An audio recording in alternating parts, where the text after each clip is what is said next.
10 বছর আগের West Indies আর বর্তমান ওয়েস্ট ইন্ডিজের পার্থক্য কোথায় জানেন? পার্থক্য হলো আগে তাদের একজন রাসেল ছিল, এখন রাসেল নেই। 2016 টি-20 বিশ্বকাপের মহাগুরুত্বপূর্ণ সেমিফাইনালে ওয়েস্ট ইন্ডিজের প্রতিপক্ষ ছিল ভারত। ভারতের দিয়ে 193 রানের লক্ষ্য সেদিন তারা পাড়ি দিতে পেরেছিল একজন রাসেলের কারণে। 20 বলে রাসেল করেছিলেন 43। তার ইনিংসে ছিল 4টি ছক্কা ও 3টি চার। পান্ডিয়া, জাদেজারা রাসেলের সামনে দিশাহীন ছিলেন। রাসেলের ব্যাটিং স্টাইলটাই ছিল এমন, তিনি ক্রিজে থাকলে কোনো বোলারই দিশা খুঁজে পেতেন না। রাসেল বোলারদের সেট হতে দিতেন না, নিজেও সেট হতেন না। উইকেটে এসে সময় নেওয়ার আগেই 4 ছক্কার বৃষ্টি নামাতেন। ক্রিস গেইল ও কাইরেন পোলার্ডদের ব্যাটে বহুবার ছক্কা বৃষ্টি দেখেছে ক্রিকেট দুনিয়া। গেইলের জন্য ছক্কা মারাটা রীতিমতো এক অভ্যাস ছিল। গেইল যখন ক্যারিয়ারের অনেকটা শেষ প্রান্তে, তখনই রাসেলের আবির্ভাব হয়। তার ব্যাটে বলে হওয়া মানেই বুলেটের গতিতে বল বাউন্ডারির ওপারে। টি-20 ক্রিকেটে রাসেলের ব্যাটিং স্ট্রাইক রেট 163। ওয়ানডেতে তিনি ব্যাট করতেন 130 স্ট্রাইক রেটে, যা একরকম অবিশ্বাস্য। ব্যাটিংয়ের পাশাপাশি পেস বোলিংয়েও দুর্দান্ত ছিলেন তিনি। 2010 সালে শ্রীলঙ্কার বিপক্ষে টেস্ট দিয়ে আন্তর্জাতিক ক্রিকেটে রাসেলের অভিষেক হয়। পরের বছর 2011 বিশ্বকাপ ওয়ানডে অভিষেক হয়। পরের বছর ভারতের বিপক্ষে ওয়ানডেতে এক ম্যাচে 96 রানে 7 উইকেট পড়ার পর ব্যাট করতে নেমে খেলেন 64 বলে 92 রানের তাণ্ডবীয় ইনিংস। ওই সিরিজে শেষ ওয়ানডেতে বল হাতে শিকার করেন 35 রানে 4 উইকেট। পাওয়ার হিটিং সামর্থ্যের কারণে 2012 আইপিএলে 4.5 কোটি রুপিতে তাকে দলে ফেরায় দিল্লি ডিয়ার ডেভিলস।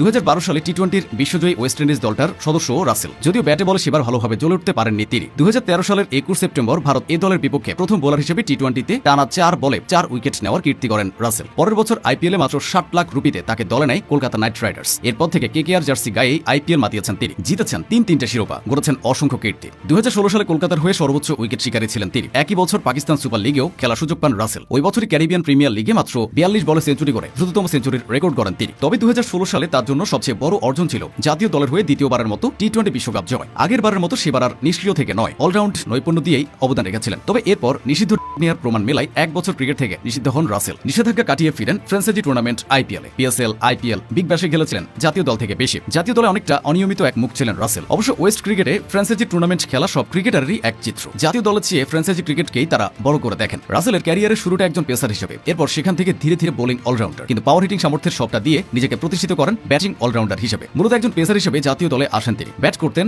9-10 দিকে। সেখান থেকে তিনি বিশ্বের সেরা টি-20 তারকার একজন বনে যান। মাঝে ইনজুরির কারণে ছিটকে যান রাসেল। এর ফলে জাতীয় দলে তিনি ছিলেন অধারাবাহিক আর অনিয়মিত। তবে আইপিএলে কলকাতার জার্সি গায়ে নিয়মিতই খেলেছেন। অফ ফর্মের রাসেলও কলকাতার পছন্দের শীর্ষে থাকতেন, কারণটা তার ইম্প্যাক্ট। আইপিএলে রাসেল থেকে ভালো হার্ড হিটার কেউ ছিল না। প্রায় 150 ম্যাচ খেলার পরও এই লিগে তার স্ট্রাইক রেট 174। আইপিএল ছাড়াও বিশ্বের বিভিন্ন প্রান্তে ফ্র্যাঞ্চাইজি লিগে ছুটে বেরিয়েছেন রাসেল। বিপিএলও খেলে গেছেন একাধিক দলের হয়ে। একবার তো রাজশাহীকে অধিনায়কত্ব করে শিরোপাও জিতিয়েছেন। আন্দ্রে রাসেল দেখিয়ে গেছেন টি-20 ক্রিকেট কিভাবে খেলতে হয়, কিভাবে 4 ছক্কার সাথে দর্শকদের বিনোদন দিতে হয়।